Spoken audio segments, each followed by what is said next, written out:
Maqaa Abbaa, Ilma, Hafuura Qulqulluu, Waaqayyo tokko. Amiin. Maqaa Abbaa, Ilma, Hafuura Qulqulluu, Waaqayyo tokko. Amiin. Gammadaa isin amma kan beeloftan quufuudhaaf jirtu. Wangeela Luuqaas boqonnaa 6 lakkoofsa 21.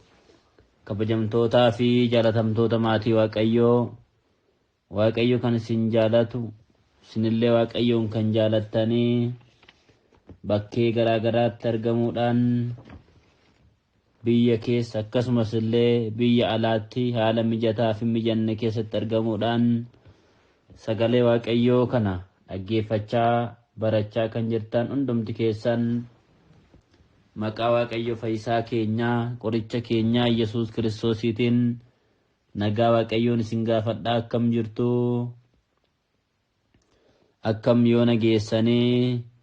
Ameen. Galateeffamuun amala waaqummaasaa kan ta'e galata Waaqayyoo jennee immoo akka sagalateeffannuuf arraba keenya, qooqa keenya kan nuuf saaqee maqaan Waaqa keenyaa bahaan galixaatti kaabaa hanga kibbaatti lafaa kaasee hanga samiitti bara baraan kan galatoomeef kan ulfaate nuuf haa ta'u.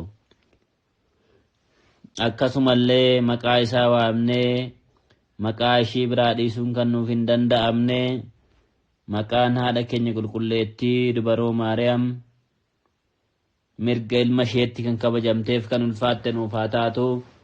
Akkasumallee maqaan ergamootaa, maqaan toloota Waaqayyoo hundumti isaaniiyyuu akka kabajaa fi kennaa isaaniitti akka Waaqayyo isaan jaalatee isaan kabajeetti kan galatoomanii fi kan ulfaatanii nuuf haa ta'ani. Egaa maatii Waaqayyoo, barsiisaan kan nama barsiisuu, barsiisaa inni dhugaan, barsiisaa inni gaariin waan barsiise ittiin jiraachuu hojiitti hiikuu kan danda'u, kan nama barsiisu, kan nama gorsu Waaqayyodha. Egaa namni garuu meeshaa ta'ee kan dubbatudha malee, kan ergichi keessaan darbudha malee, kan nama gorsu, kan nama barsiisu Waaqayyodha jechaadha. Kanaaf iyyuu lamas isaa olis taatanii maqaa kootti walitti qabamnaan ani immoo isin gidduuttan argamaa jedhee ganamas waadaa waan nuuf galee jiruuf anaaf isin gidduutti argamee hafuura isaa nuuf ergee iccitii fagaatee jiru dhiyeessee isa dhokatee jiru immoo ifatti baasee ana afaan yookaan sagalee ittiin dubbadhu isin immoo laphee ittiin qalbeeffattan nuuf kennee anas isinis hunduma keenyayyuu nu gidduutti argamee nu barsiisuun tolaa fi eeyyama isaa nuuf haa ta'u. Egaa maatii Waaqayyoo akkuma yeroo darbee tsooma jechuun maal jechuu akka ta'ee fi tsooma kakuu moofaa keessatti abboonni keenya kan akka Musee, Ayuudoota, uummata Nanawwee, Nehemiyaa fi Daaneel akkasumas Daawiti abboonni darban tsoomaa akka turan. Tsooma isaan tsoomaa turanis immoo tsooma nuti amma tsoomnu kana wajjin kan wal fakkaatu tokko akka ta'e ilaallee turre jechaadha. Egaa kakuu haaraa keessattis immoo Waaqayyo gooftaan keenya ofii isaa tsoomee akka nuti tsoomnu waan nu taasisee fi nutis immoo Waaqayyo irraa barannee tsooma kana akka tsoomnu waliin ilaallee turre jechaadha. Itti daballees maalifiin dhadhaa fi foonfaa tsoomama kan jedhullee waliin ilaallee raajicha Hisqeel boqonnaa 4:9 irratti Waaqayyo Hisqeeliin xaafii, ajjaa, misira, baaqilaa, garbuu, qamadii akka nyaatu ajajee ture jechaadha. Egaa as keessatti Waaqayyo Hisqeeliin gaafa ajajuu foonfaa nyaadhu jechuun hin danda'a ture. Haa ta'uuti foon yoo nyaatee dhugaatii alkoolii garaagaraa yoo dhuge Waaqayyo irraa fagaata waan ta'eef isa kana akka nyaatu ajajeetiin ture. Akkasumas Daawit faas faaruu 108 yookaan 109 lakkoofsa 24 irratti foon koo tsoomuudhaan dadhabdee qaamni koos dhadhaa dhabee hin nanuuqqadhee kan jedhu abbootiin keenya kan akka Daawit faas foonfaa dhadhaafaa kana tsoomaa akka turanii fi Daani'el boqonnaa 10 lakkoofsa 2 hanga 4tti soo dubbisne ani Daani'el bara sana torbee 3 gaddaan ture ani nyaata fo'amaa fooniif daadhiin wayinii afaan koollee hin seenne jedhee raajichi Daani'el yeroo tsoomaa turetti nu barsiisee ture jechaadha. Egaa kanumarraa ka'uudhaan manni kiristaanaa keenyas haala kanaan dambii baaftee akka nuti tsoomnu ta'eetiin jira jechaadha maatii Waaqayyo. Egaa as keessatti guyyaa irraa kan ammoo mata duree godhannee kan nuti waliin ilaallu Wangeela Luuqaas boqonnaa 6 lakkoofsa 21 irra sagalee Waaqayyoo gammadaa isin amma kan beeloftan quufuudhaaf jirtu kan jedhu kana bu'uura godhachuudhaan koorsii keenya kan itti fufnu ta'a jechaadha maatii Waaqayyo. Egaa maal jedha gammadaa isin amma kan beeloftanii quufuudhaaf jirtu jedha jecha sagalee isaatiif Waaqayyo gooftaan keenya kan galatoomee fi kan ulfaate nuuf haa ta'u. Egaa yaa kiristaanotaa nuti biyya lafaa kanarratti otoo nyaachuu dandeenyu waan nyaannus otoo jiru yeroo tsoomii kana keessa yeroo murtaa'ee fi nyaata dhiisnee akkasumas wantoota qaama namaa ijaaran wantoota nama furdisan wantoota Waaqayyo irraa nama fageessan hundumaa dhiisneetoo tsoomaatiin jirra jechaadha yaa kiristaanota. Egaa maal gochuudhaaf tsoomnaa kan jedhu jireenya isa bara baraa mootummaa Waaqayyoo argachuudhaaf isa lafa kanarratti akka barbaanne quufnee nyaachuu otoo hin taane jireenyi lubbuun keenya jireenya gaarii akka jiraattuu fi har'a beelofna jechaadha. Egaa har'a beelofnee quufa isa boruu barbaanna malee har'a quufneetoo beela boruun barbaannu yaa kiristaanota. Kanaaf anaafsin manni kiristaanaa keenyas tsooma kan nu barsiiftuu fi har'a beelofnee har'a tsoomnee borummoo gammachuu bara baraa san argachuu barbaanna jechaadha. Kanaaf gammadaa isin amma kan beeloftan quufuudhaaf jirtuu jedheetiin abdii nuu kaayetiin jira jechaadha maatii Waaqayyo.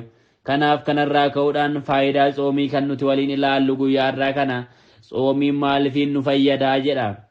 Egaa tsoomiin jalqaba irratti faayidaan tsoomii inni tokkoffaan daandii jireenya keenya qajeelchuudhaafi. Egaa yoo tsoomnee gara Waaqayyootti deebinee maqaa isaa waammannee galateeffannee akka manni kiristaanaa jedhutti akka manni kiristaanaa nu ajajutti akka wangeelli nu ajajutti yoo tsoomne daandiin jireenya keenya nuuf qajeela jechaadha. Inni lammaffaan jireenya hafuuraa yookaan amantaan cimnee qorumsa nutti dhufu dandabachuudhaafi. Qorumsa nutti dhufu jalaa ba'uu kan nuti dandeenyu qorumsa nutti dhufu dandamachuu kan nuti dandeenyu yoo tsoomnedha jechaadha maatii Waaqayyo. Tsoomneetoo yoo boonyee gara Waaqayyootti imimmaan keenya geeffanne yookaan dhi'eeffanne qormaata kam jalaayyuu ba'uutiin dandeenya. Kanaaf faayidaan tsoomii inni lammaffaan jireenya hafuuraan yookaan immoo amantaan cimnee qorumsa nutti dhufu dandamachuudhaaf nu fayyada jechaadha. Inni sadaffaan fedhiiwwan hin barbaachisne ittisuudhaafi. Tsoomni kan nu fayyaduuf fedhiiwwan hin barbaachisne ittisuudhaaf jechaadha. Egaa wangeela Maatewos boqonnaa 11 lakkoofsa 29 irratti yoo dubbisne jecha akkas jedhu tokko arganna jechaadha. Yookiis namicha jabaa sana duraan dursee yoo hidhe malee attamitti namni mana namaa jabaa tokko lixee mi'a isaa saamuu danda'are. Erga isa hidhee garuu dhugumaa mana isaa akka jirutti saamuu ni danda'a. Eenyullee gara koo yoo ta'u dhaabaate mormituu kooti. Akkasumas na gargaaree kan walitti hin qabne hin bittimsama. Kanaaf isan isinittan himaa cubbuun kamillee arrabsoon namootaaf hin dhiifama. Arrabsoon hafuura qulqulluu irratti garuutoo hin dhiifamuudha maatii Waaqayyo. Egaa asirratti fedhiiwwan hin barbaachisne ittisuudhaaf kan nuti jennu fedhii Waaqayyootiin jiraannee fedhii Waaqayyootiin eegnee waa wangeellu jedhu hundumayyuu hojiirra oolchineetoo yoo tsoomne fedhiiwwan hin barbaachisne ittisuun hin danda'ama jechaadha. Egaa fedhiiwwan mana kiristaanaatti akka nuti deddeebinu sagalee Waaqayyoo akka nuti dhaggeeffannu amantaadhaan akka jiraannu nu fayyada jechaadha. Yoo tsoomuu baanne garuu qaamni keenya maal nu barbaada? Nyaata nu barbaada, dhugaatii nu barbaada, cubbuu nu barbaada. Ijji keenya gara biraa laala, gurri keenya waan biraa dhaggeeffata, arrabni keenyas waan biraa dubbata jechaadha. Arrabni keenya gaasu akkuma asirratti dubbate akkuma amma dubbisne kana arrabsoon hafuura qulqulluu hin dhiifamuu jedhe. Egaa namni hafuura qulqulluu arrabsoo jiraate maal hin ta'uuf jedhe dhiifamuu jedhe eenyullee gara koo yoo ta'uu dhaabaate mormituu koo yoo ta'e akkasumas na gargaaree kan walitti hin qabne jedhe cubbuun kamillee arrabsoon namootaaf hin dhiifama arrabsoon hafuura qulqulluu irratti ka'u garuu hin dhiifamuudha egaa kanaa wal qabatee namni kamiyyuu yoo gara waaqayyootti deebi'uu dhaabaate yoo daandii amantaarra deemuu dhaabaate arrabsoo garaagaraa dhiyeessuutii danda'a jechaadha maatii waaqayyo egaa arrabsoo kana keessa immoo namni arrabsoo hafuura qulqulluu irratti yoo gaggeesse dhiifamuu fi arrabsoo inni kam garuu hin dhiifamaa jedhe maatii waaqayyo kanaaf isa kanaaf illee akka nuti amantaadhaan jiraannu nu fayyada jechaadha inni arfaffaan jireenya gaabbii jiraachuudhaaf raajicha Iyyoo'el boqonnaa 2:12 irratti ammayyuu garaa keessan guutuudhaan xoomuudhaan boo'icha guddaadhaanis gara kootti deebi'aa jedhe maal godhaayi xoomuudhaan gara kootti deebi'aayi anillee gara keessanittan deebi'aa jechaasaati egaa nuti gaabbii galleetoo gaabbiidhaan yoo jiraanne yoo xoomne gara waaqayyootti yoo deebine waaqayyos immoo gara keenyatti deebi'a cubbuu keenya nuuf dhiisa jechaan egaa otoon xoomiin otoon sagadiin cubbuun keenya nuuf dhiifama jechuun hin danda'amu egaa waaqayyo cubbuu keenya nurraa haqeera jedhu amantoonni biroo garuu akkas miti yoo xoomne malee yoo saganne malee yoo kadhanne malee cubbuun keenya nurraa haqamuu hin danda'u yoo gaabbii gallee yoo luba bira deemne malee akkamitti cubbuun keenya nurraa haqama maatii waaqayyo adabbii eenyutu nuu kenna kanaafiyyuu xoomuu sagaduun nu barbaachisa jireenya gaabbii jiraachuuf nu fayyada jechaadha xoomni egaa raajicha daawiti faaruu daawiti boqonnaa 24 irrattis yookaan faaruu daawiti faaruu boqonnaa 34 yookaan 35 lakkoofsa 13 irratti olaalle lubbuun koo xoomuudhaan dadhabdeettiidha maal koo xoomuudhaan lubbuun koo xoomuudhaan dadhabdeettiidha egaa asirraa waa baay'ee ilaaluuti hin dandeenya egaa daawit yeroo xoomaa turetti nyaatallee akka hin nyaanne asirraa hawwachuuti hin dandeenya akka dadhabellee asirraa hawwachuuti hin dandeenya maaltu jira xooma keessa sagadatu jira boo'ichatu jira kadhannaatu jira waan ta'eef xoomuun akka nama dadhabsiisu hin beekne jechaadha hundumti keenyayyuu egaa inni shanaffaan tajaajila keenya tajaajila dhugaa kan taasisu xoomadha tajaajila keenya tajaajila dhugaa taasisuudhaaf nu fayyada jechaadha xoomni egaa wangeela Yohaannis boqonnaa 13 lakkoofsa 15 irratti ani kanan hojjedhe isinis akka hojjettaniif fakkeenya isiniif ta'eera kanaaf waaqayyo waan xoomeef nuti xoomuutii qabna jechaadha ani kanan hojjedhe isinis akka hojjettaniif fakkeenya isiniif ta'eera egaa waaqayyo gooftaan keenya cubbuu hojjetee otoo hin taane kan inni xoomeef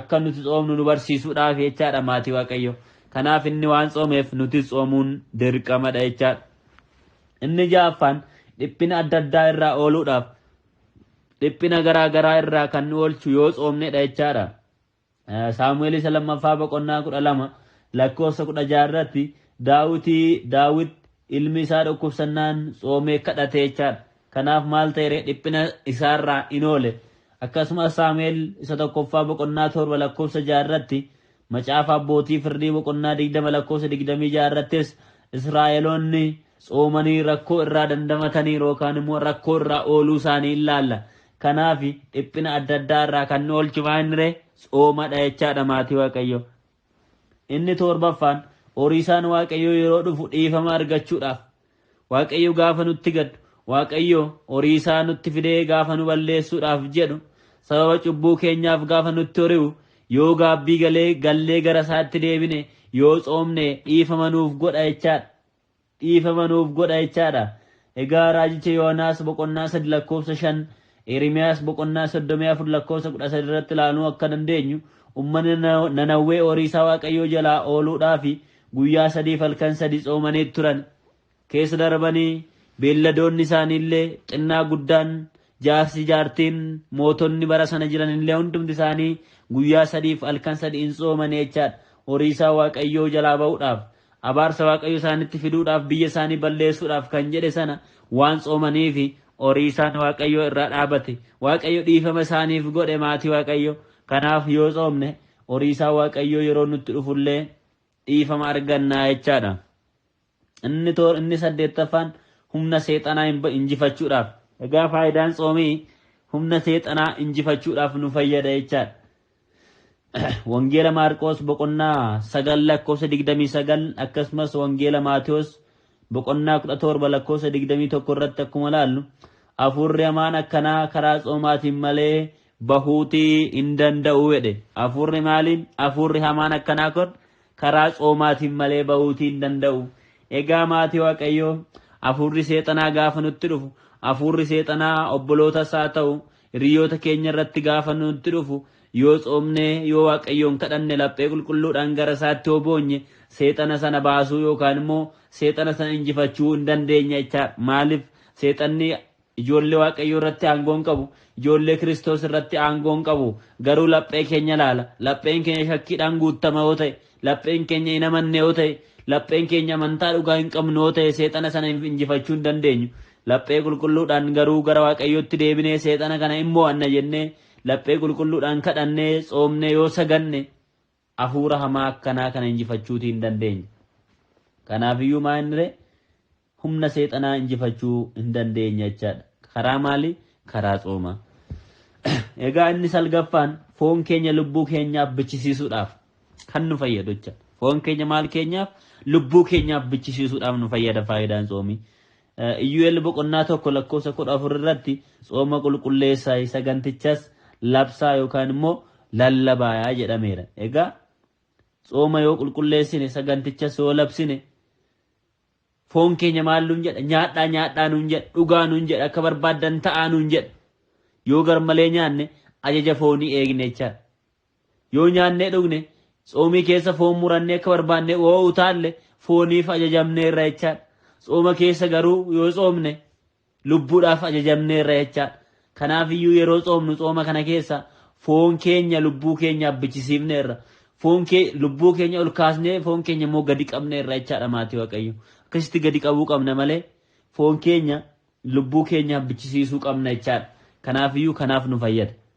Kanaaf nu fayyada. Maal gochuudhaaf? Foon keenya lubbuu keenyaaf bichisiisuudhaaf.